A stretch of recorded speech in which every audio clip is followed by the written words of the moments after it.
Sir నమస్తే. నమస్తే. Sir ధనుష్‌కి ఆయన గురించి సుచిత్ర గారు ఒక ఇంటర్వ్యూలో చెప్పారని చెప్పేసి మనం వింటున్నాం. సో, ఆ ఇంటర్వ్యూలో ఆమె ఏం చెప్పింది సార్? ఇంటర్వ్యూలో ధనుష్ గే అని ఆమె చెప్పింది. సుచిత్ర ఆమె పేరు. ఆమె radio jockey plus singer. So, ఆమె మామూలుగానే ఇంతకుముందే ఆమె కొద్దిగా కాంట్రవర్షియల్.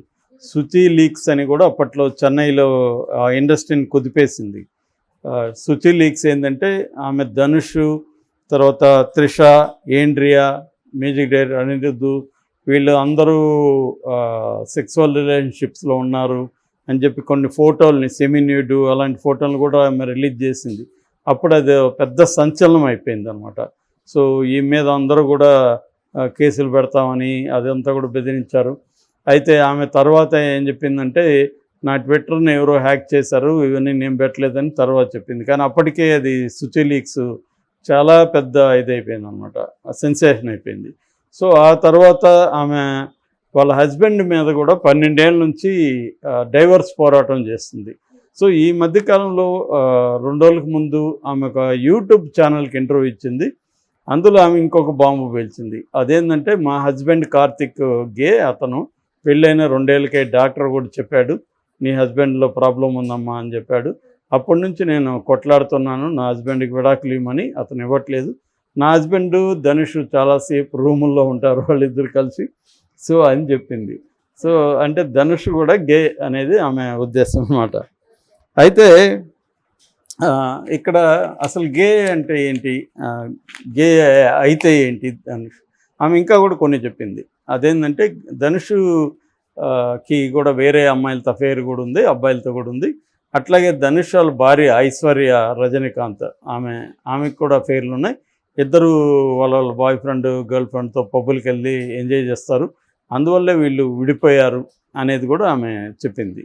సో నిజానికి వాళ్ళిద్దరు విడిపోయారు. అట్లాగే జీవి ప్రకాష్ కుమార్, ఆయన music director come hero. So ఆయన మీద కూడా ఇదేసింది. ఆయన మొన్న విడాకులు తీసుకున్నారు వాళ్ళు కూడా. సో అతను కూడా గే అని చెప్పింది.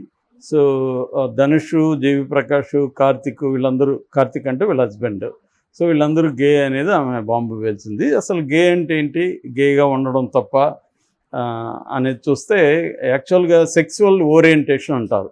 సెక్సువల్ ఓరియంటేషన్ అంటే ఒక మనిషి ఎలాంటి సెక్సువల్ సంబంధాలని ఇష్టపడతారు అనేదాన్ని సెక్సువల్ ఓరియంటేషన్ అంటారు.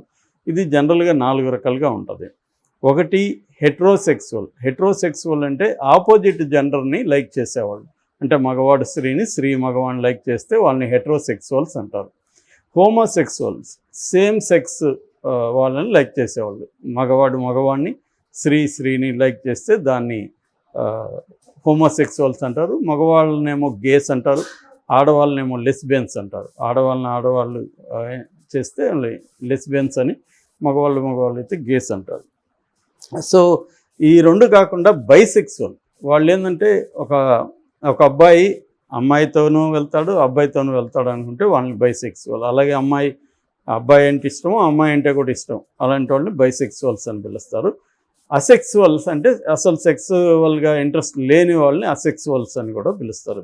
బేసిక్గా ఈ 4 కేటగిరీలు ఉంటాయి. ఇవి కాకుండా ఇంకా రకరకాలు ఉన్నాయి. ట్రాన్స్జెండర్ కావచ్చు, పాలీసెక్స్ అంటారు, మెట్రో సెక్స్ అంటే రకరకాల కేటగిరీస్, ఇంకా అవి ఒక 50-60 ఉండొచ్చు. సో బేసిక్గా అయితే ఈ 4 అనమాట. సో ఇక్కడ ధనుష్ గే అని ఆమె అనడం అంటే, ధనుష్ ఒకవేళ గే అయితే ఆయన ప్రకటిస్తూ ఉంటాడు, అది ఆయన ప్రాబ్లం. సో మనకి ప్రాబ్లం లేదు నిజానికి ఎవరికి, ఆయన ఇష్టం. ఇవాళ చాలామంది, ఫర్ ఎగ్జాంపుల్ కరణ్ జోహర్ ఓపెన్గానే నేను గే అని చెప్పాడు. అలాగే వరల్డ్ వైడ్గా కూడా అనేక మంది గొప్ప ఫిలాసఫర్లు ఉన్నారు, గొప్ప రాజకీయ నాయకులు కూడా అనౌన్స్ చేసుకున్న వాళ్ళు ఉన్నారు. అలా వెస్ట్లో ఎప్పటి నుంచో పెళ్లి కూడా చేసుకుంటున్నారు. పెళ్ళి లీగల్ కాదు, బట్ సంబంధం కలిగి ఉండడం లీగల్. సుప్రీంకోర్టు చాలాసార్లు లీగల్గా మగవాడు పెళ్ళి కలిసి ఉండడం నేరం కాదు, స్త్రీ కలిసి ఉండడం నేరం కాదు అనేది సుప్రీంకోర్టు ఎప్పుడో చెప్పేసింది. అయితే పెళ్ళికి కూడా సుప్రీంకోర్టు చెప్పింది, కానీ సెంట్రల్ గవర్నమెంట్ ఒప్పుకోవట్లేదు, చట్టం చేయాలి. సో సెంట్రల్ గవర్నమెంట్ నేను చేయము, పెళ్ళికి ఒప్పుకోమని చెప్పేసింది సుప్రీంకోర్టుకి. అందువల్ల పెళ్లి చేసుకోవడం మాత్రం చట్టవిరుద్ధం ఇప్పటికి కూడా. కాకపోతే పెళ్లి చేసుకోకుండా కలిసి ఉంటే ఏమీ ఇది లేదు. పెళ్లి చేసుకొని దాన్ని చట్టపరంగా రికగ్నైజ్ చేసి వాళ్ళని కపుల్గా ట్రీట్ చేసి ఇట్లాంటి చట్టపరమైన వాళ్ళకి హక్కులు కానీ అట్లాంటివి ఏమి ఉండవు. కలిసి ఉండొచ్చు, కలవడం కానీ సంబంధాలు పెట్టుకోవడం కానీ నేరం కాదనేది చెప్పింది. ఇప్పటికి కూడా చాలా దేశాల్లో అది నేరంగానే పరిగణిస్తున్నారు. ఉరిశిక్ష వేసే సందర్భాలు కూడా ఉన్నాయి. ఎక్కువగా ముస్లిం కంట్రీస్లో అది చాలా సివియర్గా పరిగణిస్తారు. ఈవెన్ అమెరికాలో కూడా కొన్ని రాష్ట్రాలు అక్కడ ఇటువంటి సెక్సువల్ ఓరియంటేషన్ని వాళ్ళు సహించరు. అంటే మోరల్ పరంగా అక్కడ ట్రెడిషనల్గా క్రిస్టియానిటీ అలో చేయదు. అట్లాగే ముస్లిం కంట్రీస్లో కూడా దాన్ని బ్యాన్ చేశారు చాలా దేశాల్లో. అయితే ఇండియాలో ఆ మేరకు లిబరల్ అని చెప్పుకోవచ్చు. ఇక్కడ యాక్చువల్గా ఇక్కడ హైదరాబాద్లో ట్రాన్స్జెండర్ సమితి అని కూడా ఒక ఆర్గనైజేషన్ ఉంది. సో వాళ్ళు గేస్, బైసెక్సువల్స్, ట్రాన్స్జెండర్స్ ఇలాంటి అనేక గ్రూప్స్ ఉన్నాయి. నేను ఎప్పుడో లాంగ్ బ్యాక్కి 97, 98 ప్రాంతంలో నేను బెంగళూరులో ఉన్నప్పుడు సబ్రంగ్ అని ఒక ఆర్గనైజేషన్ ఉండేది అక్కడ.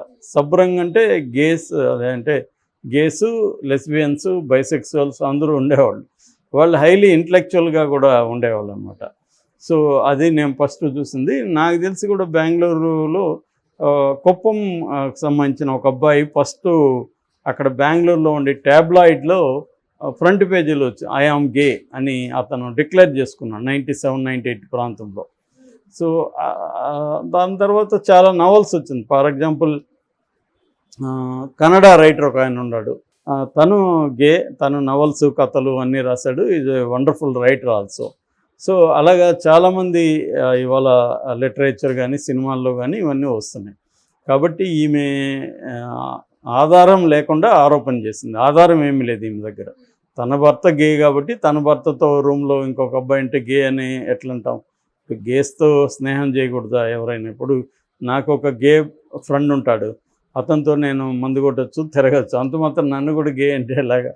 సో అతనికి చాలామంది ఫ్రెండ్స్ ఉంటారు. అట్లాగే ఒక ఉమెన్కి ఆమె బైసెక్సువల్ కావచ్చు, ఆమెకి ఫిమేల్ ఫ్రెండ్స్ కూడా చాలామంది ఉండొచ్చు. కాబట్టి అంటే జీవితం అంతా దాని చుట్టూనే తిరగదు. స్నేహాలు ఉంటాయి, బంధుత్వాలు ఉంటాయి.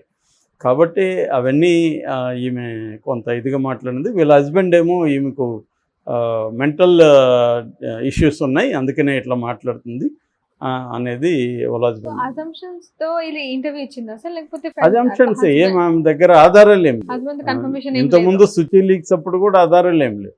అప్పుడేమో నా ట్విట్టర్ని ఎవరో యాక్ట్ చేశారు అది ఇది అని తప్పించుకుంది. ఇప్పుడేమో డైరెక్ట్గా ఆమె వీడియోలో చెప్పింది ఖచ్చితంగా దీని మీద కేసేస్తారు, మళ్ళీ ఆమె క్షమాపణ చెప్తుంది. ఆమెకు అలవాటే ఇది. అంటే ఇదేంటంటే ఒక సెన్సేషన్, ఈ సోషల్ మీడియాలో వచ్చినాక సెన్సేషనల్ స్టేట్మెంట్లు ఇవ్వడం, దాంతో పాపులారిటీ రావడం, అంత గోల అయినాక క్షమాపణ చెప్పడం, ఇది చాలామంది చేస్తున్నారు. ఇక్కడ కూడా మరుదూరు రాజా అని ఈ మధ్య ఆయన కూడా చాలా కామెంట్లు చేసి అందరి మీద రకరకాల ఇంటర్వ్యూలు ఇచ్చేశారు. తర్వాత ఆయన కూడా ఏదో సారీ చెప్పినట్టుగా ఉన్నాడు. సో అలాగా చాలామంది సోషల్ మీడియాలో నోటికి వచ్చినట్టు హైలైట్ అవ్వడానికి, పాపులారిటీ తెచ్చుకోవడానికి ఇలాగ మాట్లాడుతున్నారు. రామ్ గోపాల్ వర్మ కూడా అప్పుడు సుచి లీక్స్ అప్పుడు ఒక ట్వీట్ చేశాడు, నేను ధనుష్కు ఫోన్ చేశాను, అడిగాను ఏంటి నీకు అఫైర్లు ఉన్నాయని చెప్తున్నారంటే ఆయన రజనీకాంత్ లాగా నవ్వి అది అంతా కూడా హైలైట్ కావడానికి ఆమె చేస్తుండే స్టంట్ సార్ అని చెప్పాడు అని కూడా ఆయన ట్వీట్ చేశాడు. సో ఇదంతా ఏంటంటే ఇవాళ నిజానికి అర్బన్ మెట్రో సిటీస్లో గేసు, బైసెక్సువల్స్, అన్ని రకాల సెక్సువల్ ఓరియంటేషన్ ఉన్నవాళ్ళు కామన్గా మనకు కనబడతారు. సో అంత మాత్రాన వాళ్ళని తక్కువగానో హీనంగానో చూడాల్సిన అవసరం లేదు. మనకంటే భిన్నంగా ఉన్న వాళ్ళని మాత్రమే వాళ్ళని అర్థం చేసుకోవాలి తప్ప ఎవరో గే అయినంత మాత్రాన వాళ్ళు ఏదో నేరం చేసినట్టు కాదు. అలాగే ఒకవేళ ధనుష్ గే ఉంటే అతని ప్రాబ్లం, అది ఈమెకి సంబంధం లేదు. సో ఈమె చూసుకోవాల్సింది అతని భర్తతో విడాకుల ఇష్యూ మాత్రమే ఆమె ఆలోచించాలి. సో మరి ఆమె మళ్ళీ సారీ చెప్తుందా ఏం చేస్తుందో చూడాలి మనం.